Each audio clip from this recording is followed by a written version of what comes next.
ফেনীর ফুলগাজী ও পরশুরাম উপজেলায় পানি নামতে শুরু করলেও বিভিন্ন জায়গায় প্লাবিত হয়েছে নতুন করে। এই মুহূর্তে ফেনীর ফুলগাজীতে আছেন আতিয়ার সজল, সরাসরি চলে যাচ্ছি তার কাছে। ফেনীর বন্যা পরিস্থিতির কথা যদি বলি সেক্ষেত্রে বলতে হবে যে অনেকটা উন্নতির দিকে যাচ্ছে।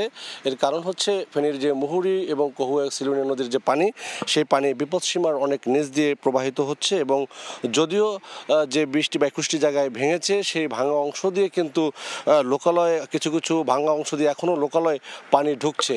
এবং ফেনীর পরশুরাম এবং ফুলগাজী এই দুটো উপজেলায় গত 2-3 দিন ধরেই যে পানি ছিল সেগুলো কিন্তু সেখান থেকে কিছুটা কমতে শুরু করেছে এবং সেই পানিটা কিন্তু এখন ফেনীর ছাগলনাইয়া এবং সদরের দিকে কিছুটা নিম্নাঞ্চলে ছড়িয়ে যাচ্ছে এবং সেই অঞ্চলের কিছু কিছু গ্রাম প্লাবিত হচ্ছে।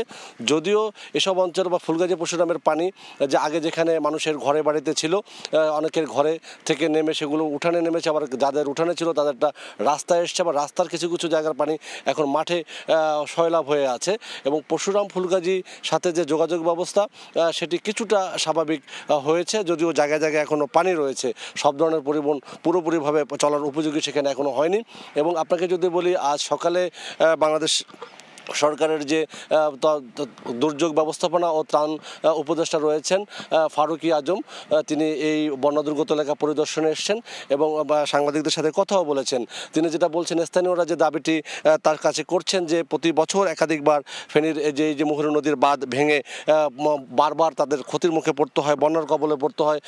গত 24-এর বন্যায়ও তাদের এইভাবে ভয়াবহ বন্যার কবলে পড়েছিল। তারা চান এই যে বারবার তারা ক্ষতিগ্রস্ত হয় এই অঞ্চলের মানুষ, তার একটি স্থায়ী সমাধান। এবং তিনি যেটা বলছেন যে এই স্থায়ী সমাধানের জন্য একটি প্রকল্প তারা খুব শীঘ্রই অনুমোদন দেবেন এবং যার কাজটি বাংলাদেশ সেনাবাহিনীর মাধ্যমে যাতে যথাযথভাবে করা হয়, গুণগত মান ঠিক রেখে তাদেরকে দেওয়ার একটি পরিকল্পনা বা কর্মপরিকল্পনা রয়েছে বলে তিনি গণমাধ্যমকে জানিয়েছেন। এই ছিল আমার কাছে ফেনীর বন্যা পরিস্থিতির সবশেষ। ফেনীর ফুলগাজী থেকে বন্যা পরিস্থিতির সবশেষ খবর জানাচ্ছিলেন সহকর্মী আতিয়ার সজল।